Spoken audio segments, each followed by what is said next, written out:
श्रुतिस्मृतिपुराणानाम् आलयं करुणालयं नमामि भगवत्पादं शङ्करं लोकशङ्करम् अस्मद्गुरुभ्यो नमः. In the last class we had seen that Madhusudana Saraswati explained the first verse that the self has no kind of absence or abhava. This we have to understand very thoroughly because the first shloka has two words, important words, anaikantikatvat, and second is sushuptyeka siddha. And we had seen that the word anaikantikatvat goes with the first two sentences. That means aham toyam na, aham prithvi na, aham agnihi na, etc. And finally it says anaikantikatva. This is the reason. What is this anaikantikatva? That means inconsistency. That is the vyabhichari dosha.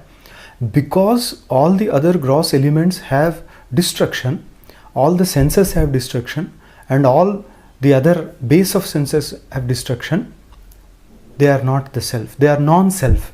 And the self is different from that.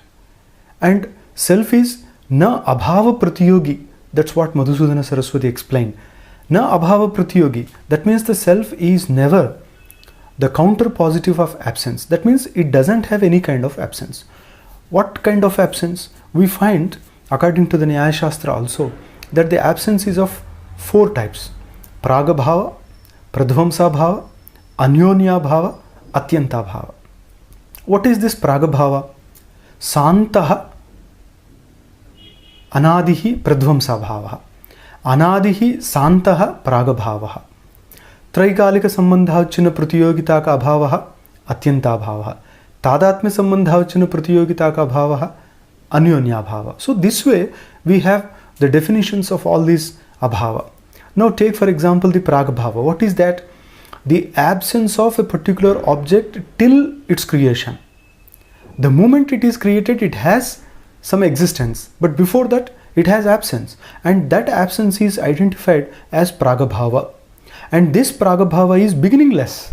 We cannot be sure when that particular abhava began, but we can say that the abhava ceases to exist once the object is created. So it is beginningless but with an end. Now consider this Atma. Whether the soul or self can have this kind of pragabhava? No, because all these scriptures and the Purana etc. also make it very clear that the self cannot have any kind of absence, because it is na jayate mriyate, it is avinashiva, are ayamatma, nityaha, sthanuhu, achalaha. So all these scriptural sentences make it very clear that the self is eternal, and an eternal thing cannot have pragabhava. This is the first thing. So it is not created also. Only the created things have this pragabhava. Second, whatever is not created cannot have pradhvamsa bhava also. Pradhvamsa bhava is sadihi anantaha, which has a beginning but which is endless. The self is not created, therefore it cannot have any destruction. Therefore having this atyanta bhava is also out of question here. Now what about the two, anyonya bhava and atyanta bhava? Anyonya bhava basically means bheda, that is the difference. Now Atman, since it is Advitiya, since it is the lone reality, it cannot have any other thing to be differentiated, and it is basic thing that only two things can have difference or identity. For either identity or difference there should be two things, but in the case of the Atma, since the entire world is only Atma, there cannot be any other thing from which this Atma can be differentiated. And second thing, the tadatmya sambandhavachana pratiyogita abhava can be seen or can be shown in the world, Dvaita Prapancha. But in the Advaita, this Dvaita Prapancha has been stated as mithya. That means something which is mere appearance. It doesn't have any absolute existence. And this kind of world has its existence because of this self only, because of this consciousness only, and that which depends entirely on this consciousness for its existence cannot be the source of differentiation. That is the problem here, and that's why Anyonya Bhava is also out of question. Now what about Atyanta Bhava? Atyanta Bhava is absolute negation, absolute absence of a particular thing. The example is Akasha Pushpa, the sky flower, or the hare's horn. So all these are the examples of Atyanta Bhava. Or you can take the son of a barren woman. That which cannot be in any division of time is the example of Atyanta Bhava. But on the contrary, we find that the self is Nitya, eternal. Therefore, it cannot be any matter of absolute negation or Atyanta Bhava also. Thus, we have seen here very clearly that the Atma is Nitya, and therefore, na abhava pratiyogi. That means it cannot have any kind of absence. Nitya padartha, bhava padartha. Abhava pratiyoginascha dehendriyadayaha. Now it is also clear that abhava pratiyoginascha. Then what are the things which have absence? What are the things which cannot be in any particular division of time? They are deha, indriya, mana, etc. The physical body, the causal body, the senses, and all the other things. These have absence. These are abhava pratiyogi. That means they have absence, they are the counter positive of the absence. Because they appear in a particular time, but they are not present or existence in another particular time. So thus they have absence, and Atma is eternal, it has no absence at all. Tena, on account of this particular reason only, Ami means the body, the mind, senses, all these. Na Atmanaha, this is the negation, that they are not to be called, or they are not to be regarded as self. They are different from self. Kintu, then what about their existence? How are they appearing as existent? Because Swaprakasha Bodha Rupakhe Atmani Advaite Api Anadi Avidya Anirvachaniya Avidya Kalpita Anirvachaniya Eva Iti Siddhanta Rahasyam. Now this we had seen in the previous class also, that Madhusudana Saraswati tries to throw light on the secret of this particular theory, secret of Advaita here, that the things we look around, the things we consider as part of our life, all these are basically Anirvachaniya. That is the major theory of this Advaita philosophy. What is Anirvachaniya? Anirvachaniya means inexplicable, undescribable. Yeah, these all the things, the entire universe is inexplicable. That's what we had seen earlier, that the world cannot be termed as pure real or unreal. It is not completely real or absolutely real like the Brahman. Brahman alone is the reality. Therefore, the entire world of name and form is only temporary, and therefore it cannot be termed as absolutely real. Well, now coming to the unreality, can it be called as absolutely unreal also? No, says Advaita philosophy. It is very important that Advaita philosophy does not term the entire universe as absolutely unreal also. It is not something like hare's horn or barren woman's son. It's not like that, because we observe that the entire world is a matter of perception.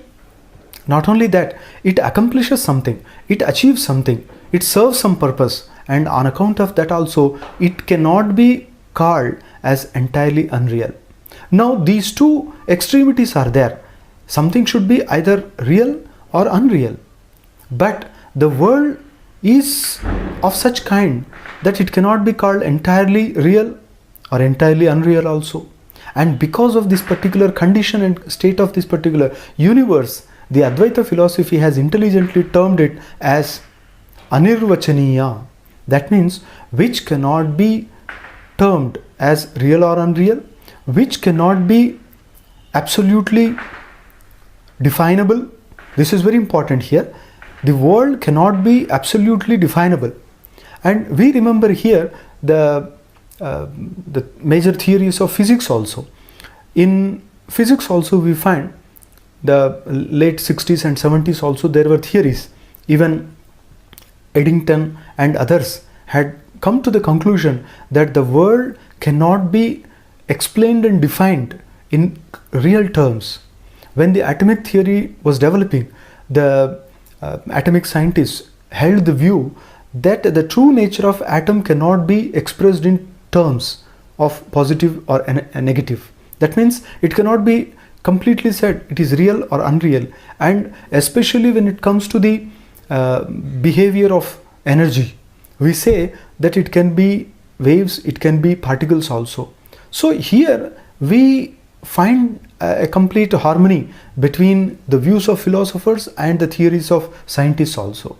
The world cannot be termed as real, it cannot be unreal also, and because of this the Advaita philosophers had intuitively called this as Anirvachaniya.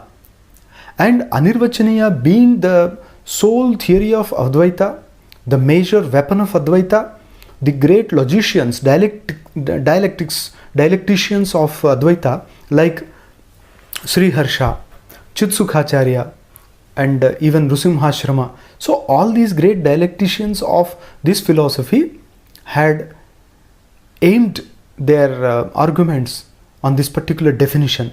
So they said, see, all the logicians and all the thinkers who tried to explain the universe through language, they addressed them and said, see, we have nothing to do with this world because we are fully established in the Brahman, but if you try to give some definition, if you try to explain this is the nature of this thing, etc., if you try to enumerate and evaluate the universe like substances, qualities, motion and all that, the generality, the particularity, all that, we warn you that your logic will be completely discarded by your logic only.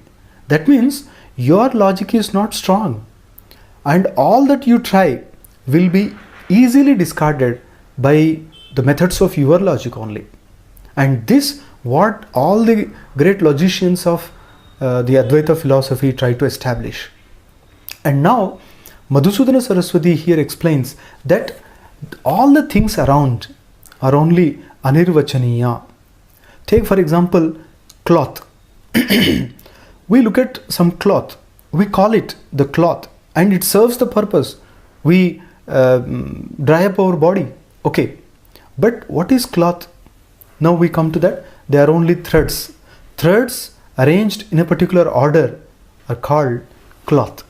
Now what are the threads? Now when we come to the threads, there is no cloth. When we look at the cloth, we look at that as cloth only, not as threads. But when we understand that there is no cloth, only threads, now we try to understand what is thread. Thread, only cotton, arranged in a different particular order. Now what is cotton? We go back. It exactly happened in modern science also. When the scientists also tried to explain the world in terms of atoms, when atomic theory is developed, so they first thought that everything consists of atoms. Well, what is atom? They tried to explore the secret of atom also, and they found that there is some nucleus, protons, neutron, electron, and all these revolving around the nucleus. They came to that conclusion. And further, when they delved deep into the secret of the matter, into the atom nucleus, they found that after all, each one behaves differently, positively, negatively, each one behaves differently, and they are bound together with one force, that is electromagnetic force. And further, when they explored, they found that even the electromagnetic force is also just a force.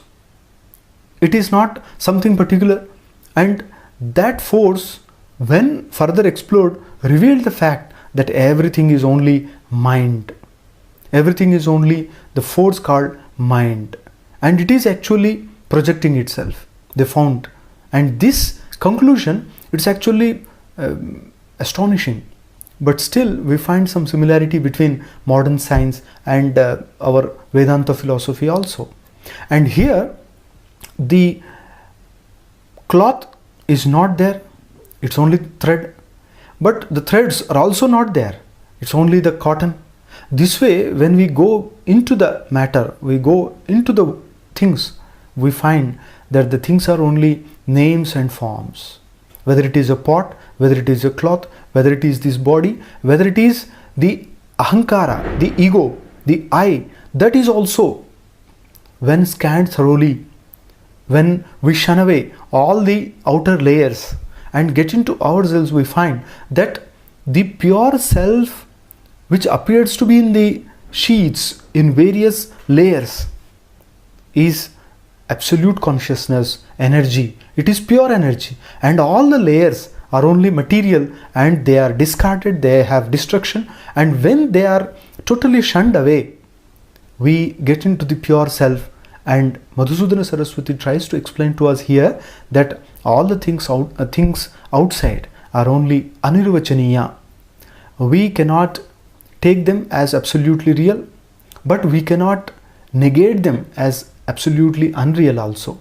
They have temporary value, they have temporary existence, and they serve some purpose, and for that reason only they should be properly utilized for achieving a particular goal. This is what Advaita wants to say. And now anirvachaniya, but they are adhyastha. That's important here. Adhyastha means which is imposed on a particular thing, which is attributed, that is adhyastha. Now the commentator here explains that the entire world is adhyastha, that is superimposed, that is attributed on something. What is that? Here Advaita says Swa Bodhatmaka Advitiya Chidatma. So these are the Visheshana, these are the adjectives used for the Atma. What is this on which the entire world is superimposed? It is self. That means me. This self, this consciousness, this energy is the base of all superimposition, is the base of all appearances, is the base for all such world transactions. This I. And now Advaita finds that this I, Swabodha, Swaprakasha, it is in the form of knowledge. It is in the it is absolutely self-referent. It expresses itself, and it is not expressed by any other thing. So it is Swaprakasha, it is Bodhatmaka, and it is Chidrupa. The Chaitanya, the consciousness, is the very nature of this self. And on this self, the entire universe, with all its diversity, is imposed. What is the reason? Why is it imposed? Here we find the reason avidyaya. Avidya. Na vidya avidya. But it is not simple absence of vidya. Vidya means knowledge. Avidya means ignorance. Avidya in the Advaita philosophy is Bhavarupa. And it is Sadasabhyam Anirvachaniya. It is also inexplicable. You cannot say that avidya is there, because once you say there is avidya and you attribute that existence to avidya, you cannot say that it has an end, because it becomes eternal. Whatever has existence, nasato vidyate bhava, na bhavo vidyate sataha. Therefore, whatever is existent and real cannot have destruction. So we cannot say that avidya is real. At the same time, we cannot say avidya is unreal also. Because of avidya only, all this Shastra, Pramana, transaction is going on. That's what Shankaracharya explains in the beginning of his Sutra Bhashya also, that Pramana Adi Vyavaharaha. Pramana Adi Vyavaharaha. What is the reason? Anadi Avidyaya and Pashvadi Bhischa Avisheshat. This is what he says, that because of this avidya, everybody behaves intuitively or out of instinct. So here, this spiritual blindness or spiritual ignorance within is the cause of everything, the projection of universe outside. So this avidya causes all vasana or instincts or impressions And because of these impressions or instincts, a person expresses himself in the form of body, all these. Otherwise, there is no reason why the soul should take a body. The soul should enter into the womb of mother in the form of a zygote and develop further. Here, the reason is only one thing, that it carries several impressions.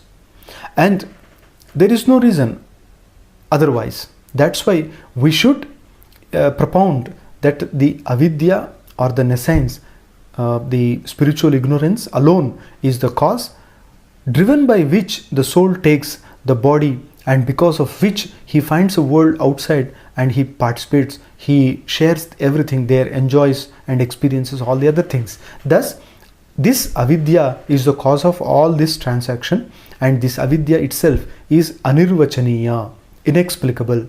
And whatever is created by this avidya should be anirvachaniya only, because sadrushaha sadrusham arabhate.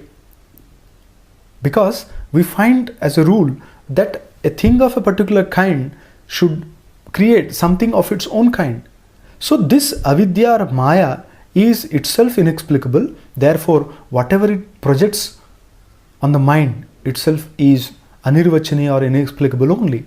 And this world which is inexplicable, which cannot be defined, which cannot be ascertained as real or unreal, is projected on this pure consciousness called self.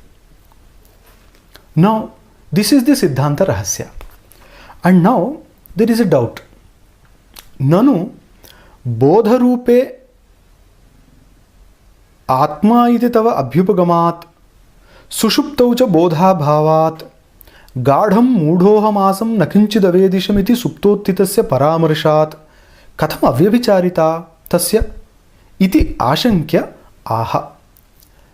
Madhusudana Saraswati is now connecting the next word, that is sushuptyaika siddhaha, and to connect that he is explaining this way: nanu bodharupaha atma iti tava abhyupagamat. Now the dualists argue with the non-dualist, that is monist Advaitin. They argue, they say bodharupaha atma iti tava abhyupagamat. Now, well, you accept the self as of the form of knowledge. That is, knowledge, knowing is the very nature of atma. That's what you hold. Sushuptaucha bodha bhavat. And now we find that in the state of deep sleep there is no knowledge at all. How is it ascertained? Gadham mudhoham asam nakinchid avedisham iti suptothitasya paramarshat. Because we observe that a person who gets up from the deep sleep state, he recollects Gadham mudhaha aham aswapsam nakinchid avedisham. This is the kind of recollection. That means I slept very deep. I didn't know anything at all. So this kind of remembrance is there, and this kind of recollection is there. And there are three steps we have to understand here. First, the Advaitins accept knowledge as the very nature of self. 2, in the state of deep sleep there is no knowledge at all. 3, that particular theory is ascertained, or that is actually authenticated by the recollection we get, everybody gets after getting from the deep sleep. So on account of this, katham avyabhicharita. Now there should be inconsistency here also. Now the dualists are arguing with the non-dualists. You say that there is inconsistency in the case of the entire world, all the objects. That's why they are not to be called as self. Okay, but we the dualists find inconsistency with the Atman also, the self also. How? Because the inconsistency is very clear, that you call the self as knowledge, but in the state of deep sleep there is no knowledge at all. That means the self has absence. There is a state where there is no self at all. So this is the objection. And that's why either you have to change your theory that the self is not of the form of knowledge, or you accept that the self has some absence or self has destruction. Either you should accept. To this, Adi Shankara Bhagavad had given an answer with the word Sushuptyaika Siddhaha. That means the self is purely established, thoroughly established in the state of deep sleep. Sushupti Eka Siddhaha. That means it is thoroughly observed and known in the state of deep sleep only. Ayam Arthaha. Now Madhusudana Saraswati explains further. He says, Atmanaha Sushupti Sakshitvat na tatra tadabhavaha. Atmanaha Sushupti Sakshikatvat. Well, the self is the observer in the state of deep sleep. It appears that there is no self because there is no knowledge. But that conjecture is itself wrong. Why? Because Sushuptau Atma Sattvam. Because Atma is the Sakshi there. Who is Sakshi? Sakshat Drashtari Samujnayam. This is what Panini Sutra says. That is the observer, the passive observer. The observer of that particular state is Atman. If in deep sleep there were no Atma at all, then what about this recollection? After coming out of that state also, who will be there to recollect that he slept deep? So on account of this particular recollection only, we should assume that there is self in the state of deep sleep also. Sushupti Sakshitvat. So on account of the fact that the self is the observer in the state of deep sleep, Tatra, in that state, Tadabhavaha na, there is no absence of self. You cannot say that. Anyadha, if there were no self in the state, Mudhaha aham asam iti paramarsha anupapatteha. There cannot be this kind of recollection after waking up from that state. Matru, Mana, Miti, Meya, Etesham Vibhicharitvepi. Of course, Matru. Matru means the perceiver or the person who gets the knowledge. One. Mana. Mana is the process of knowing, cognition process, knowledge process. This is second, Mana. Miti. Miti is the result, the reflection of our contact with the external world. So the knowledge. And Meya. Meya is the external object, which is object of knowledge. Thus we find the entire process of knowledge ends in four. The knower, the process of knowing, knowledge or reflection, and the known. So these are the four. And there, Vyabhicharitvepi, of course, there can be inconsistency in all these four. We find that there cannot be Meya sometimes, that is the object of knowledge. Yes, it is not there. Sometimes, even if there is one object of knowledge, there cannot be contact with that, that is Mana is not there. Or sometimes the Pramatru or Matru is not there. Or sometimes the Miti or knowledge is not there. Thus, we find inconsistency with regard to the four. But Tadbhava Abhava Sakshinaha.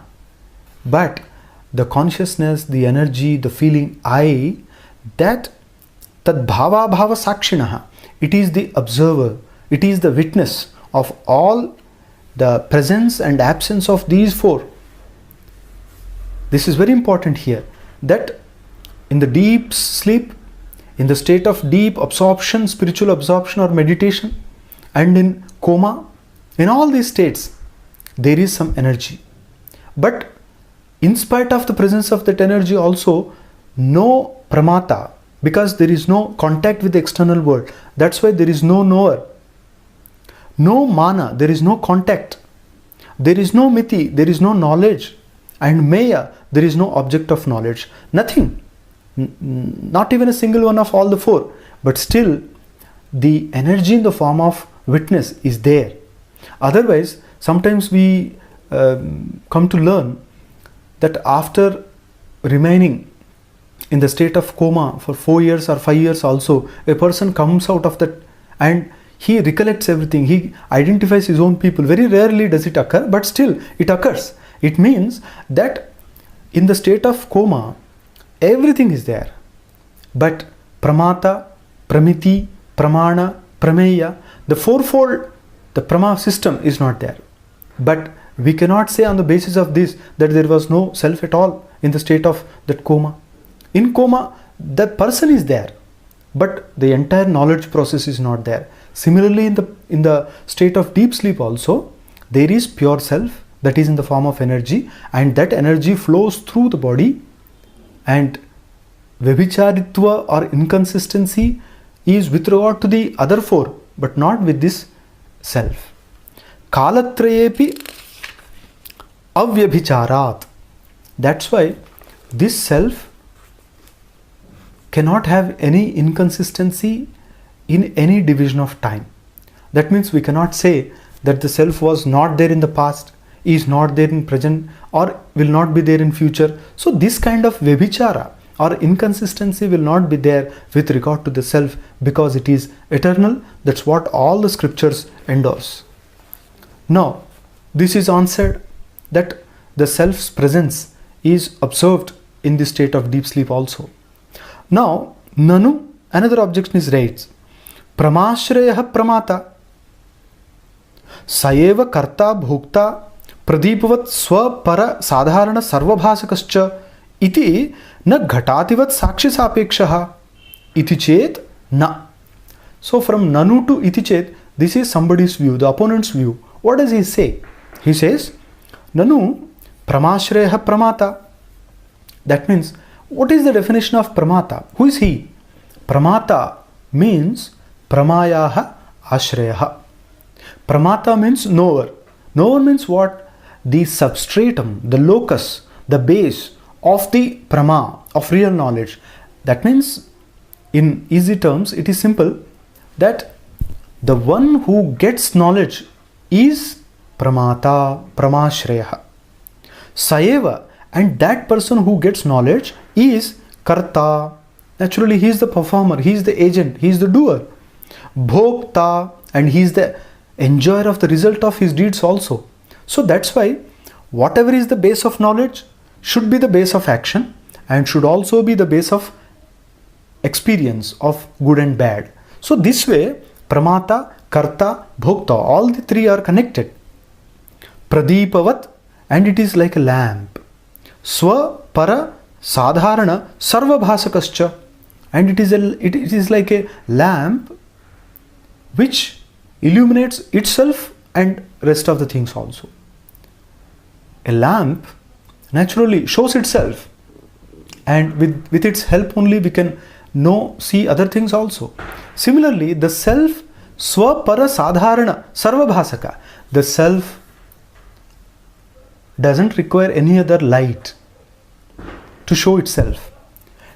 At the moment we know something, the self only shows all the other things, and at the same time it shows itself also. That's why it is like the lamp. And we understand when Adya Shankaracharya in Ekashloki, when he gives the gist of the Vedanta, gleaning it from the Upanishads, when he says, in the night, what is the light? Naturally we say, in the day, of course it is sun. In the night, moon. When moon is absent, any light, any lamp. When that too is also absent, when we close our eyes, what does illuminate everything? And it's actually the self. It is Swaprakasha. Because with the help of this only we understand everything, but with the help of any other thing we cannot understand this. And it reveals itself. That's why Swaprakasha means self-referent and self-revealing. And it is the major contribution of this Upanishad philosophy that the self is termed, designated as Swaprakasha, Swayam Prakasha. Of course, there are some other people, some other thinkers also who consider the self as Paraprakasha, Anuvyavasaya Jnana Siddha, etc. But that is wrong, because you don't require any other thing to know yourself. And the self, that energy, is Swaprakasha. And therefore, na ghatadivat sakshi sapekshaha.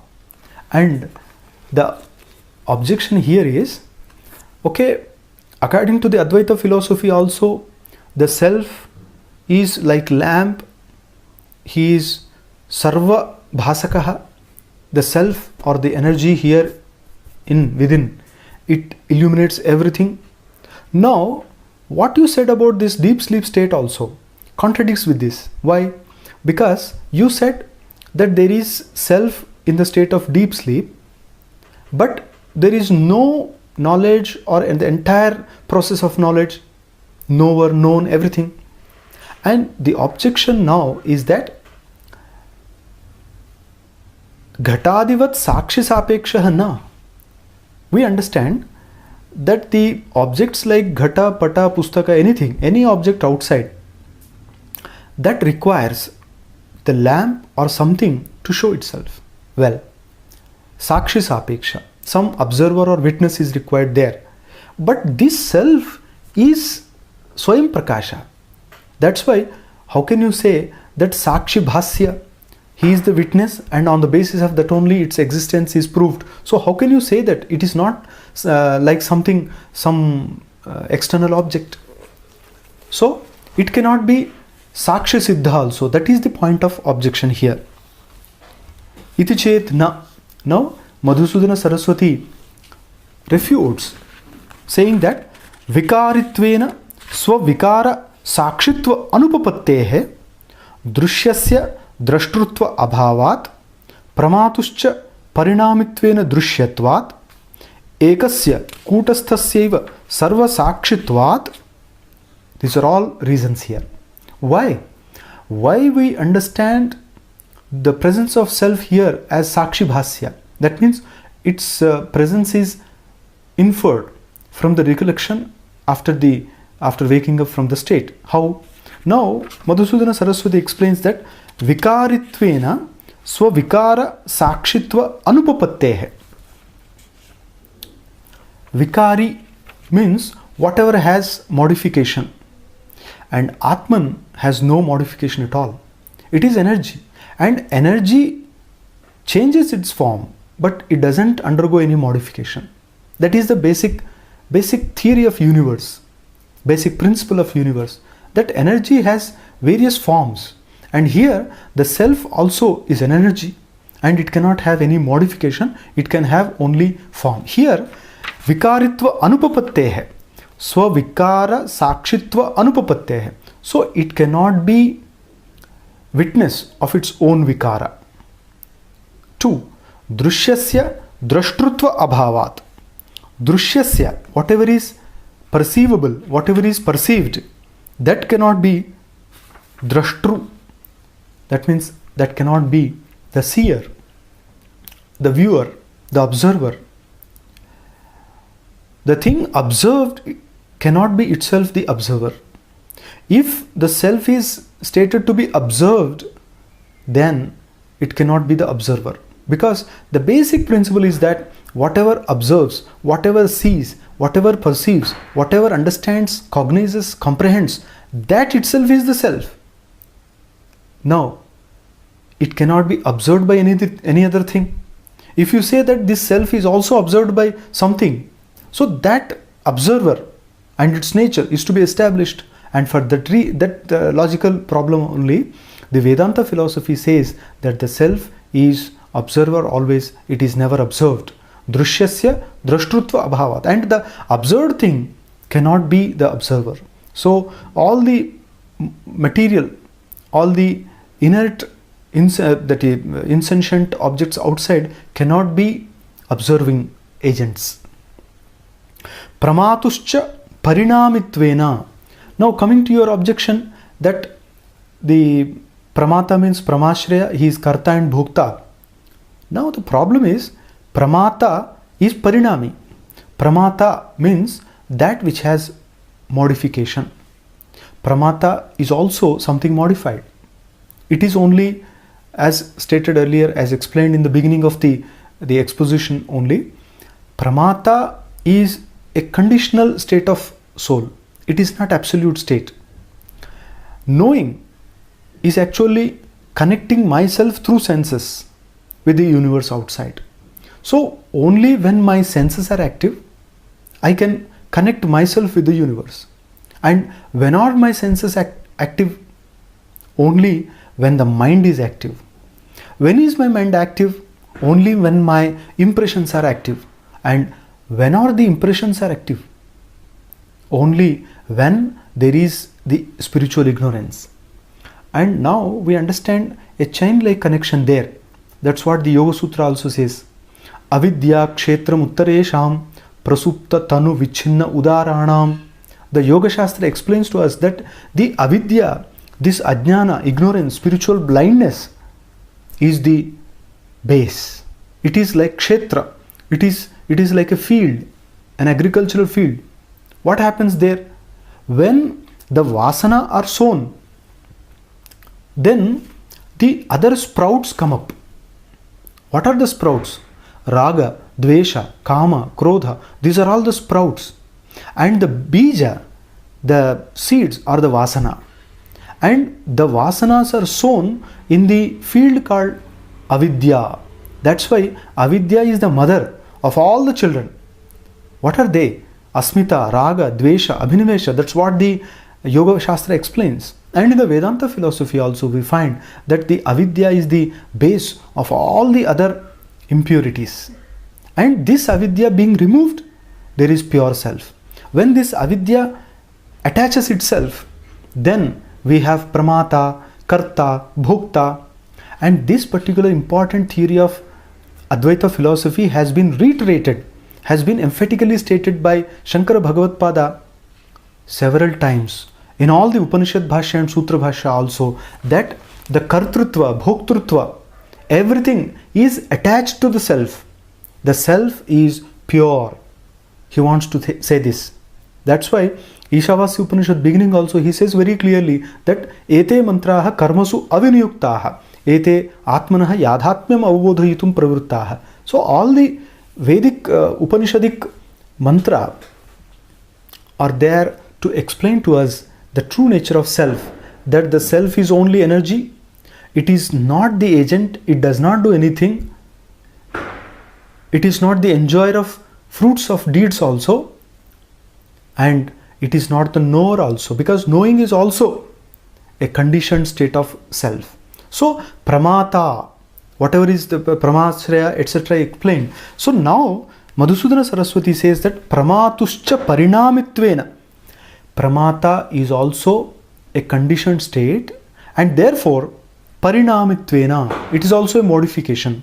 Drushyatva, and it is also drushya. That means something perceived. This is the third reason. And then kutasthaseva sarva sakshitvat. This is very important point here, that kutastha, the kutastha is the self here, atma. Why kutastha? We understand several explanations here. Kutastha, kuta means multitude or group.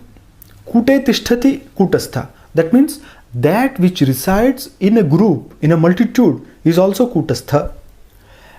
Then kuta rupena tishtati is also kutastha. Kuta rupena tishtati means which remains as something unmodified. That means that which has no change at all, changeless.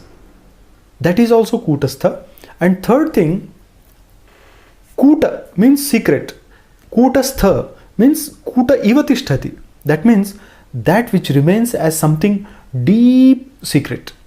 So we find three explanations here, and here kutastha seva, that means that self which is kutastha, that alone sarva sakshitvat, that which remains deep inside like a secret, that which remains in the multitude, heap of all these organs, all that, and that which remains changeless is sarva sakshi, is the observer of everything outside, is the observer of all the states, and that Chaitanya, that Atma, is sarva sakshi.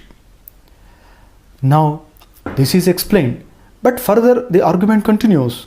Nanu ekaha kutasthakaha nirdharmakaha sakshi nadriyate apramanikatvat iti chet. Now the opponent may say that we don't accept your theory of this kutastha, because there is the self one single, kutasthaha which is Kutastha remaining in the group, Nirdharmakaha, which has no properties, no characteristics, no qualities at all, Sakshi, which is observer, Nadriyate, that we can't accept. Why? Apramanikatvad. Because there is no evidence, there is no proof in that. Iti chet, if somebody argues like this, na. Madhusudana Saraswati gives the reply, says, your view is not correct because the proof is there, the evidence is there. We find here, tameva bhantam anubhati sarvam tasya bhasa sarvamidam vibhati. The Upanishads mention very clearly the true nature of the self, saying that tameva bhantam anubhati sarvam, the entire world shines, becomes object of knowledge.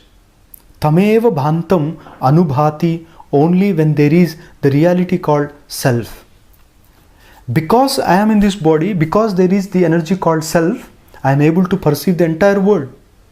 Because this is there, I am able to see the sun, the moon, the stars, the galaxies, the minute tiny object also. And thus everything shines forth on the shining of this self. This is one. Tasya bhasa sarvamidam vibhati. And on account of this effulgence, the light of this self, everything shines forth. Tasya bhasa sarvamidam vibhati. Now we understand here that in the beginning of Kenopanishad also, we find these mantras like न चक्षुषा पश्यति तेन चक्षुः दृश्यते न तत्र वाक् गच्छति नो मनः न विद्मः न विजानीमः यथैतदनुशिष्यात् न तत् मनुषा मनुते तेनाहुर्मनोमतं तदेव ब्रह्मत्वं विद्धि नेदं यदिदमुपासते. So all these mantras, they mention very clearly that we are able to speak because there is the light called self. We are able to see, the eyes can see only when there is light called eye. So because the self is there, the eyes function, the ears function, the mouth functions, the tongue functions, everything, all the organs function only when there is the light called self. Not only these mantras, elsewhere other mantras also mention that Surya, Chandra, all these luminaries also shine only with the light of this self, the energy called self or Atman. So this is the proof here. Na drushte drashtaram pashye. This is another Upanishad mantra. Na drushte drashtaram pashye. There is a question. Do you not see the light behind the mental functions, the thought waves, mental modifications? Don't you see that there is some observer, there is some energy behind? Adrushto drashta. Don't you understand that the light itself is not observed, but it is the observer? The light within ourselves, within this, which enacts or which activates all the other functions, is the observer. Drushte drashtaram napashye adrushto drashta. And there is another sentence, nanyo atosti drashta. And it is also very clear that ataha anyaha drashta nasti. There is no any other observer than this self. Because wherever there is observer, wherever there is sakshi, wherever there is perception, so there should be the self. And apart from this, there is no other reality at all. And this is the Vedanta philosophy. And that's why only when a person gets into himself, only when a person introverts, then only he can understand the true nature of the self as the light illuminating everything around. Ityadi vadata. So there are many other sentences also. Thus Vedanta pramana rajena. Vedantah aso pramanarajascha. So the absolute proof or the supreme proof is the Vedanta. And that Vedanta mentions very clearly that this self is the light behind all lights, including the sun, moon, everything. And this self is the Sakshi in the state of deep sleep also. And it is thus established on the basis of not only the scriptures, the logic also. In the beginning, Madhusudana Saraswati has furnished the sound logic, and after that he establishes that the self is the Sakshi in the state of deep sleep. Thus, tasyaiva means of the self only, sarva sakshitvena abhishiktatvat. That means the entire Vedanta philosophy establishes this Atman as the Sakshi, as the observer of all the things. That's why in the deep sleep state also, this Atma will be there to observe, to record, which the person recollects later on after coming out of the state. And thus establishing the Atma as Sarva Sakshi, now Madhusudana Saraswati proceeds. Now there is a doubt. Nanu Mahadetad Indrajalam Pramashrayan Akutasthan Vihaya Kutastham Apramashrayameva Pramanarajah Sarvasakshinam Karotiti. Now the objector responds saying that Mahadetad Indrajalam. So whatever you say, it sounds like some magic. It is absurd. Why? Because what you are trying to prove is something nonsense. It appears so. Because you leave Pramashraya Akutastha. You quote the Upanishad, which tries to establish that the Pramashraya and Akutastha is not the Sakshi, but something Apramashraya and Akutastha, the Kutastha, that is the Sakshi there. There is a contradiction there. The Sakshi, the observer, should be Pramata or Pramashraya. That means the perceiver. And it should be Akutastha. It should be explicit. Now, you have quoted the Upanishad, and which establishes that the self is not Pramata, not the perceiver, and Kutastha, and which remains as some secret in the heap of multitude of senses, all that. It is the Kutastha. So it is not Pramata, but it is Kutastha. And you say that Vedanta tries to establish this as the Atman, this Atman as the Sakshi. So this is some magic. This sounds like some absurd thing. Iti chet. So thus, when the opponent argues, Madhusudana Saraswati replies, Badham, well, you say that everything sounds like magic. We accept it. Well, it is magic because Indrajalameva etat swapnavat avidya vilasitatvat. He says, well, everything I have explained and everything you understand, everything, this is Indrajalameva etat. This is like some Indrajala. Actually, in Sanskrit, the word Indrajala is also very funny. Indra and Jala. Indra is the Vedic god, and Jala is his strategy, whatever he plans. And in all the Samhita Grantha of the Vedas also we find, especially in the Rig Veda we find that Indra plans and makes strategy, and thus he kills several demons called like Vrutra, like Shambhara and others. So while killing these demons also, he has a strategy planning, and that's why that mischievous or cunning strategy is called Indrajala. That means which appears, but at the same time not real. And the entire world is also looked upon as Indrajala. That means the magic of the Supreme God, the magic of the Supreme Reality. It's very interesting, very funny, but at the same time it is scientific. How we understand that the entire world appears in various colors. But when everything is moved with a speed, there is only one color, white. The sunlight is white. But science explains to us that there are all the colors in the sunlight. What is this?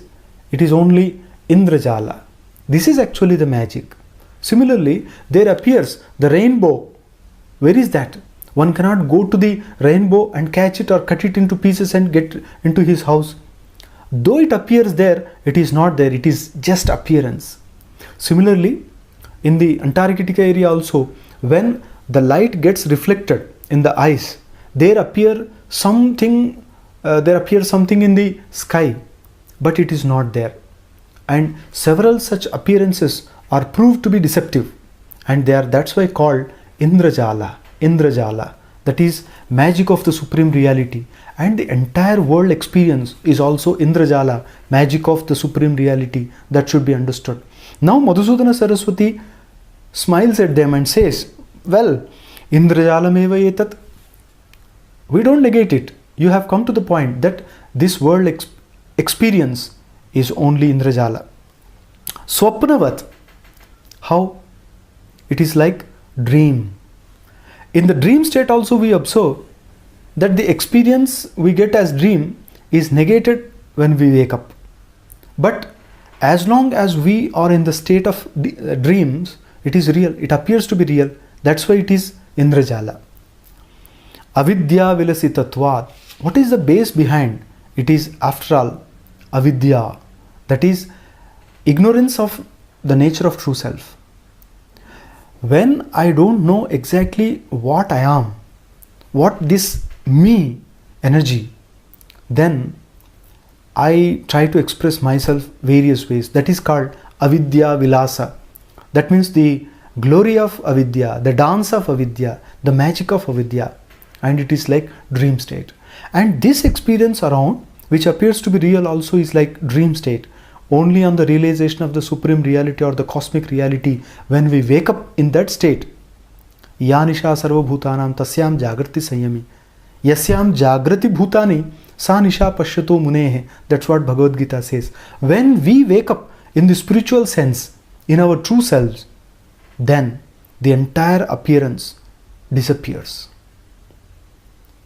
When we sit in meditation, when we close our eyes, when we try to stop our mind function, when we try to enjoy the true breathing, and when we try to enjoy our existence as true self, the entire appearance as world is not there.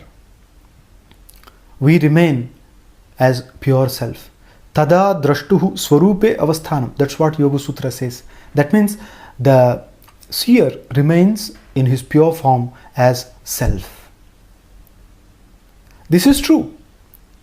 Tadhapi दृश्यस्य घटादिवत् जडत्वेन कथं प्रमाश्रयत्वम् इति चेत् न. Now Madhusudana Saraswati tries to explain to the opponent on the basis of the Advaita ideology that the entire appearance is like magic only. Now the objector argues, Tathapi drishyasya ghatadivat jadattvena katham pramashrayatvam. Now he says, okay, if that pramata, the substratum locus of the prama or the knowledge is drushya, if you say that that particular pramata is like any other perceivable object, then that self will become jada, like any object, inert, insentient. So once you call that as pramashraya, you call it as jada, inert, like any other material object. So how can it be justified? To this Madhusudana Saraswati explains, darpanadivat swachhatvena chit pratibimba grahakatvat chit tadatmya adhyasadva. He offers here a twofold reply. He says, you may say that the receiver is like a mirror, a very clean mirror, which can take the reflection and which can reflect it also. One. Or you may say chit tadatmya adhyasadva, or you can say that the receiver gets some identity with the consciousness, that chit tadatmya adhyasa. Of course, this tadatmya is not possible in its absolute sense. It is only a temporary or only a superimposition, is only attributed one. But still, you can take either as the cause here. You may say that the receiver can hold the image and reflect it. That's why the intellect here that gets the semblance of the consciousness and it can reflect itself as pramata. Or you can say that the buddhi is superimposed on the chit, that is chaitanya. The intellect is a superimposed one on the consciousness, and the intellect's activity, the brain activity, the activity basically is because of the consciousness, the energy, the power behind. And on account of this power called self, everything functions, and even pramata, or the knower, is a result of this Sakshi Chaitanya only. Thus, Madhusudana Saraswati explains here the word Sushuptyaika Siddha very logically, and occasionally he refers to the Upanishadic sentences also. He quotes them as the proof in whatever he says as Advaita ideology. He also. Thus, we come to the end of this particular discussion here, but the argument continues. That we will see in the next class.